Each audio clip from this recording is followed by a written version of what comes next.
এই বছর শুরু হয়েছে আলটিমেটাম দিয়ে, শুধু আলটিমেটাম আলটিমেটাম আলটিমেটাম, কিছু হলে আলটিমেটাম দেয়। উপদেষ্টা মন্ডলে কিছু সদস্য আছে, আপনারা দেখেন যে ছাত্র সমন্বয়, সেই ছাত্র শিবির, সেই বৈষম্য ছাত্রদের সংগঠনের নেতা, সেই নাগরিক কমিটি, সেই আবার কে ছাত্রলীগ। একজন মানুষ এতগুলি রূপ ধারণ করছে। এই বাংলাদেশ জাতীয়তাবাদী যুব দল, আমাদের এই ভারপ্রাপ্ত চেয়ারম্যান আমাদেরকে নির্দেশ দিয়েছেন, আপনারা দেখেছেন। আমাদের দলীয় পরিপন্থী কাজে যারা লিপ্ত আমরা বহিষ্কার করছি, সকল করছি। এই গুপ্ত সংগঠন না আছে আগা না আছে গোড়া, হঠাৎ করে আসে, তাদের কমিটি কোনো ঘোষণা দেয় না, তারা কোনো ইউনিট কমিটি নাই, ওয়ার্ডের কমিটির কোনো কাগজ আমরা এই মানুষ দেখতে পারে না, সাধারণ মানুষরা। তারা কোর্ট থেকে হঠাৎ করে আসে, বলে যে সে নাকি এই এলাকার একজন এই নেতা। তাদের কোনো কমিটি আপনি দেখেছেন? গুপ্ত সংগঠন যারা করে, হঠাৎ করে উড়ে এসে জুড়ে বসে এলাকাকে এখন সংগঠনের নেতা। এই যে ছাত্রলীগের ভুলপো সংগঠন নাম দিয়ে নেতা কর্মীরা হঠাৎ করে তাদের এই যে এইসব কমিটিতে আবির্ভাব হচ্ছে। ছাত্রলীগ এতদিন করেছে, এখন শুনি তারা নাকি অন্য সংগঠনের নেতা। এরাই বিভিন্ন এলাকায় ডাকাতি করছে, এলাকার পরিবেশ পরিস্থিতি নষ্ট করছে। এরাই কিছু হলে আলটিমেটাম দেয়। গত 16 বছর আমাদের বিএনপি ভারপ্রাপ্ত চেয়ারম্যানের নির্দেশে বাংলাদেশ জাতীয়তাবাদী দলের নেতাকর্মীরা আন্দোলন সংগ্রামে রাজপথে ছিল।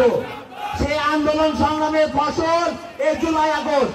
এই জুলাই আগস্টে 2 মাসের আন্দোলন করে এই ফসল অনেকে ঘরে নিয়েছে এবং নিতে চেষ্টা করছে। কিছু হলে আলটিমেটাম দিয়ে দেয়। এই জুলাই আগস্টের মহানায়ককে আমাদের বিএনপির ভারপ্রাপ্ত চেয়ারম্যান জনাব তারেক রহমান। এই জুলাই আগস্ট সংগঠিত হয়েছে আমাদের যুব দল, ছাত্র দল, স্বেচ্ছাসেবক দলের সহ আমাদের দলের অনেক নেতা কর্মীদের রক্তের বিনিময়ে। আমাদের বিএনপি ভারপ্রাপ্ত চেয়ারম্যানের নির্দেশে অনেকে বুক পেতে গুলি খেয়ে আজকে শহীদ হয়েছে। কতজন নেতা, কতজন ছেলে পেলে এই জুলাই আগস্টে কত ইউনিভার্সিটির ছেলে একটা দেখান মারা গিয়েছে। মারা যায়নি, একটা সমন্বয় দেখা মারা গিয়েছে কি? একজনও মারা যায় নাই। মরেছে ছাত্র দল, যুব দল, স্বেচ্ছাসেবক দল, বিএনপি ভারপ্রাপ্ত চেয়ারম্যান জনাব তারেক রহমানের নির্দেশ মেনে আন্দোলন গিয়েছে, বুক পেতে আন্দোলন করেছে, তারাই শহীদ হয়েছে। আজকে বিভিন্ন প্রতিষ্ঠানে আপনাদের লোকজন বসাচ্ছেন, বিভিন্ন জায়গায় নিয়ন্ত্রণ করছেন। 5ই আগস্টের পর বিভিন্ন সরকারি অফিস, বিভিন্ন সমিতি, বিভিন্ন বড় বড় প্রতিষ্ঠান দখল করতেছেন। আর আমাদের বিএনপি নেতারা দীর্ঘদিন শোষিত হয়ে তার জায়গা জমি আওয়ামী লীগ শোষিত করে সেই সব জায়গা জমি উদ্ধার করতে গিয়ে আমাদের কাছে বহিষ্কার হয়েছে, কারণ দশম নোটিশ পেয়েছে। আমাদের বিএনপির ভারপ্রাপ্ত চেয়ারম্যান দেশকে সুশৃঙ্খলিত করতে চায়, যার কারণে এই দলের নেতা কর্মীদেরকে সে দীর্ঘদিন আন্দোলন সংগ্রামে থাকা সত্ত্বেও দলীয় পরিপন্থী কাজে লিপ্ত থাকার কারণে তাকে বহিষ্কার করেছে। আপনাদের এই গুপ্ত সংগঠন দেখাতে পারবেন কোন আন্দোলন সংগ্রামে ছিল এবং তাদেরকে কোন বহিষ্কার করেছে, সমাজ পেয়েছে, দেখাতে পারবেন না। গুপ্ত সংগঠন কারা করে? গুপ্ত সংগঠন জঙ্গিরা করে। জঙ্গিরা গুপ্ত সংগঠন করে, যাদের কোনো চেহারাকে দেখে নাই, যাদের কোনো লিস্ট সাধারণ মানুষের জানে না।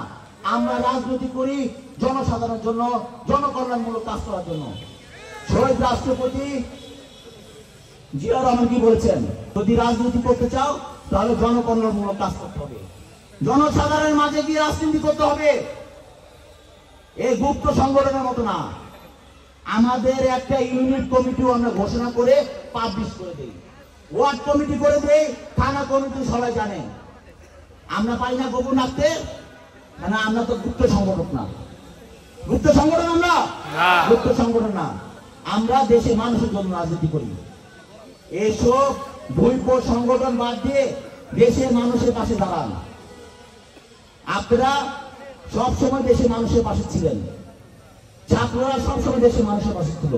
1952 সাল, 1971 সাল, ঘটানোর সময় ছাত্রদের মুখ্য ভূমিকা ছিল। এই 2024 সালেও ছাত্রদের মুখ্য ভূমিকা ছিল। সবাই মিলে স্বৈরাচারকে পতন করতে হয়।